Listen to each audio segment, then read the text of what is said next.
Welcome students, आपका एक बार फिर से स्वागत है साइंस ऑनलाइन क्लासेज न्यू विद्या स्थली ऑनलाइन क्लासेज की साइंस पार्ट 10 में आपका। तो अपने चैप्टर चल रहा था चैप्टर नंबर 5 केमिस्ट्री में एवरीडे लाइफ। उसके 9 चैप्टर अपने कंप्लीट हो गए थे। अब अपन पढ़ रहे हैं पार्ट नंबर 10 जो 9 पार्ट्स थे वो कंप्लीट हो गए। पार्ट नंबर 10 अब पढ़ने जा रहे हैं अपन। तो अपनी हेडिंग चल रही थी सोप एंड डिटर्जेंट। तो सोप एंड डिटर्जेंट में अपन ने सोप के बारे में पढ़ लिया था। पार्ट नंबर 9 जो था उसमें अपन ने बताया था कि जो सोप होता है वो क्या होता है, जो हायर फैटी एसिड्स होते हैं, कार्बन की लॉन्ग चेन के साथ हायर फैटी एसिड्स फॉर्मेट होता है। उसमें क्या होता है वो अपन ने पढ़ा था। उसकी मेन जो सिचुएशन या मेन कंडीशंस क्या थी सोप्स की, कि सोप क्या करता था, ओनली फॉर सोप वाटर में क्लीनिंग एक्शन का वर्किंग करता था, प्रोसेस कंप्लीट करता था, हार्ड वाटर में नहीं करता था। तो अब अपन पढ़ेंगे ये जो डिटर्जेंट है अपना, डिटर्जेंट क्या करता है, सॉफ्ट एंड हार्ड दोनों वाटर में अपनी क्लीनिंग एक्शन की प्रोसेस कंप्लीट करता है। तो सोप के बारे में अपन ने डिटेल से पढ़ लिया था। अब अपन पढ़ रहे हैं डिटर्जेंट के बारे में।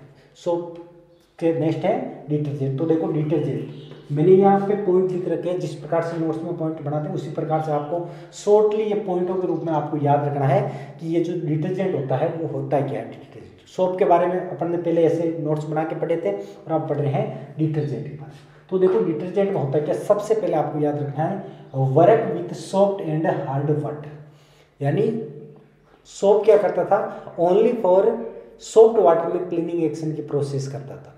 और जबकि अपन पढ़ रहे हैं डिटर्जेंट क्या करता है, सॉफ्ट एंड हार्ड दोनों जो वाटर होते हैं उनमें क्लीनिंग एक्शन की प्रोसेस कंप्लीट करता है। नेक्स्ट देखो मैंने लिखा है सोडियम एल्कली सल्फेट। यानी ये क्या होते हैं, सोडियम एल्कली सल्फेट होते हैं, जबकि वो क्या होते थे, हायर फैटी एसिड्स होते थे। वो हायर फैटी एसिड्स होते थे, ये सोडियम एल्कली सल्फेट होते हैं। जैसे आर का मैंने क्या बताया था, कार्बन की लॉन्ग चेन, कार्बन कितने C17 टू C18 20 कितने भी हो सकते हैं ना, तो C12 टू C18 तक ऑलमोस्ट इतने ही होते हैं। तो ये क्या है, यहाँ पे R ग्रुप है, यहाँ पे O लिखा है और SO3, ये क्या हो गया, सल्फोनेट्स हो गया, और सोडियम यानी Na हो गया, Na+, यानी ये Na जो है वो आयंस के रूप में है और SO3 के साथ जुड़ा हुआ, तो क्या हो गया, sodium alkali sulphate. Sodium alkali sulphate होते हैं ये। आगे देखो नेक्स्ट सोडियम बेंजीन सल्फोनेट्स। और दूसरे नंबर पे क्या हो सकते हैं, ये वो क्या होते थे, सोप में ये 2 टाइप्स होते थे ना। सोडियम में क्या होते थे, कार्बन की लॉन्ग चेन के साथ एक तो सोडियम जो होता था और एक पोटेशियम होता था। सोडियम और पोटेशियम होते थे उसमें। और इसमें क्या होते हैं, सोडियम एल्कली सल्फेट होते हैं और सोडियम बेंजीन सल्फोनेट्स होते हैं।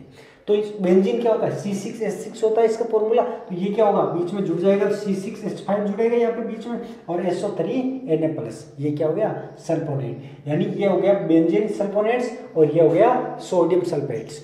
तो ये क्या होगा, ये दोनों इस डिटर्जेंट में रहते हैं। 2 प्रकार के डिटर्जेंट होते हैं। अब आगे देखो next point, substitute by Ca+2 and Mg+2 from calcium sulphates and magnesium sulphates. देखो क्या होता है सब्स्टिट्यूट बाई, यानी ये क्या होता है, जब डिटर्जेंट के अंदर कैल्शियम के आयंस एंड मैग्नीशियम के आयंस, यानी क्या होता है हार्ड वाटर के अंदर क्या होता है, मैंने पहले बताया था सोप के बारे में अपन ने पढ़ा था।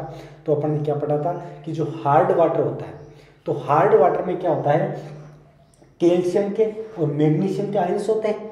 कैल्शियम के आयंस और मैग्नीशियम के आयंस, जब उसमें क्या होता था, यानी सोडियम के आयंस और पोटेशियम के आयंस सोप के अंदर होते थे, तो वो क्या करते थे, कैल्शियम और मैग्नीशियम के साथ क्या होते थे, ये साथ में जुड़ जाते थे। तो वो क्या होती है, हायर फैटी एसिड्स के साथ ये कैल्शियम और मैग्नीशियम का आयंस जुड़ जाते थे, वो क्या होता था, इनसोल्युबल इन वाटर हो जाता था ना। तो अब इसमें क्या होता है, कैल्शियम के और मैग्नीशियम के जो आयंस होते हैं डिटर्जेंट के, यानी ये हार्ड वाटर में होते हैं, तो डिटर्जेंट क्या करता है, इसके बनाता है calcium sulphates and magnesium sulphates. देखो कैल्शियम सल्फेट और मैग्नीशियम सल्फेट, यहाँ Na जो है ये इसकी जगह ये क्या लगेगा, यानी बेंजीन की जगह, और इस Na+ की जगह, आयंस की जगह क्या लग जाएगा, Mg+2 और Ca+2 बनेगा क्या, कैल्शियम का सल्फोनेट्स और मैग्नीशियम के सल्फोनेट्स। तो कैल्शियम और मैग्नीशियम के जो सल्फोनेट्स बनेंगे वो क्या होते हैं, वाटर के साथ इजीली डिजोल्व हो जाते हैं।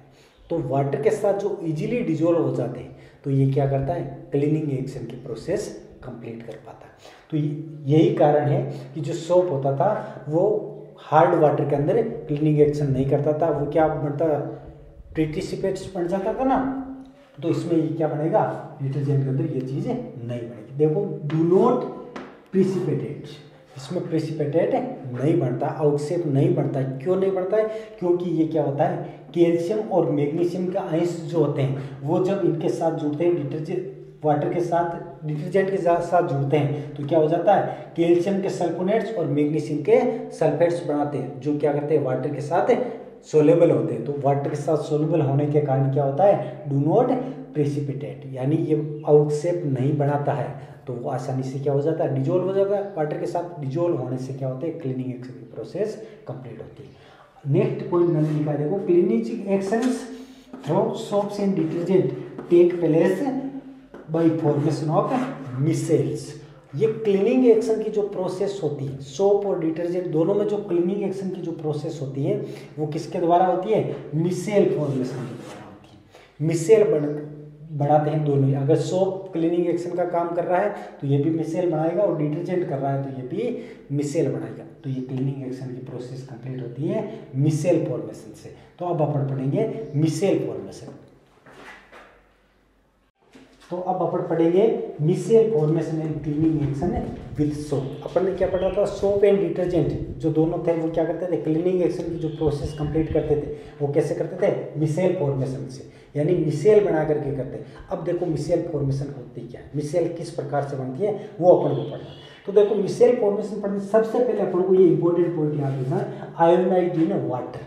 वाटर के साथ सबसे पहले कोई भी अपन ने सोप लिया या डिटर्जेंट लिया, वो वाटर के साथ क्या होगा, पहले आयोनाइज होएगा। अब आयोनाइज होने के बाद क्या होता है, देखो ये मैंने यहाँ पे प्रोसेस लिख रखी है, ये रिएक्शन लिख रखी है, जैसे C17H35 और COONA। अब ये क्या हुआ, अब ये क्या होगी, जब आयोनाइज हो गया ना तो ये क्या होगा, दो पार्ट्सों में टूटेगा।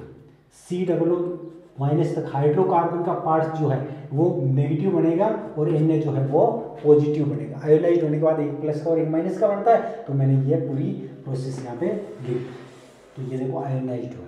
अब अपन क्या करते हैं, हाइड्रोकार्बन की जो लॉन्ग चेन होती है, हाइड्रोकार्बन की लॉन्ग चेन को R से इंडिकेट कर सकते हैं, तो ये R से इंडिकेट कर दिया मैंने। इस पूरे C17H35 को पूरे को R से रिप्रेजेंट किया।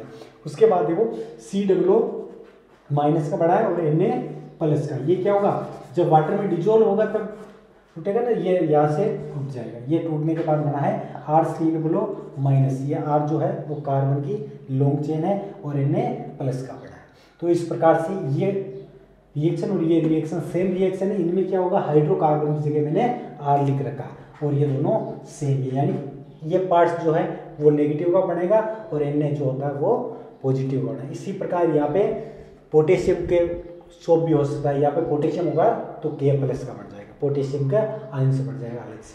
अब देखो क्या लिखा, अब मैंने देखो R जो है, इस R वाले पार्ट्स को मैंने इस प्रकार से इंडिकेट किया है, टेढ़ी मेढ़ी लाइन के रूप में मैंने इंडिकेट किया है। तो ये जो R है हाइड्रोकार्बन वाला पार्ट्स होता है, इसको अपन हाइड्रोकार्बन पार्ट्स बोल सकते हैं, या फिर इसका दूसरा नाम है हाइड्रोफोबिक पार्ट्स। हाइड्रोफोबिक पार्ट्स याद रखना है, हाइड्रोकार्बन वाले पार्ट्स का दूसरा नाम है हाइड्रोफोबिक पार्ट्स। और COO माइनस वाला ये जो है इसका नाम है पोलर पार्ट्स, और पोलर पार्ट्स का दूसरा नाम है हाइड्रोफिलिक पार्ट्स, हाइड्रोफिलिक पार्ट्स।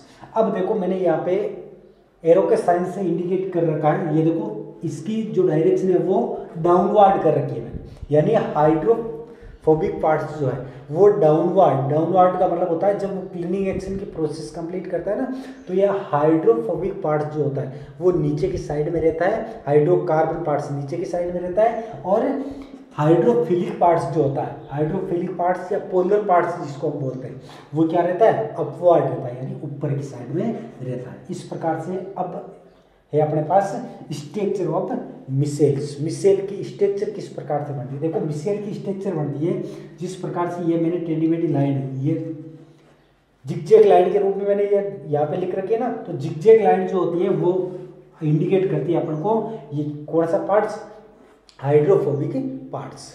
ये जो जिगजैग लाइन है वो हाइड्रोफोबिक पार्ट्स, और ऊपर की साइड में मैंने देखो ये माइनस का साइन लगा रखा है, माइनस का साइन जो लगा रखा है ना वो क्या इंडिकेट करता है अपन को, हाइड्रोफिलिक पार्ट्स, हाइड्रोफोबिक पार्ट्स और हाइड्रोफिलिक पार्ट्स। हाइड्रोफोबिक पार्ट्स कौन सा हो गया, ये हो गया नीचे की साइड में डाउनवर्ड में जो है पार्ट्स वो हो गया, और हाइड्रोफिलिक पार्ट्स कौन सा हो गया, जो अपवर्ड ऊपर की साइड में ये जो नेगेटिव का साइन आपको दिख रहे हैं ना वो क्या हो गया, ये हाइड्रोफिलिक पार्ट्स हो गया। तो इस प्रकार से ये मिसेल बनी है।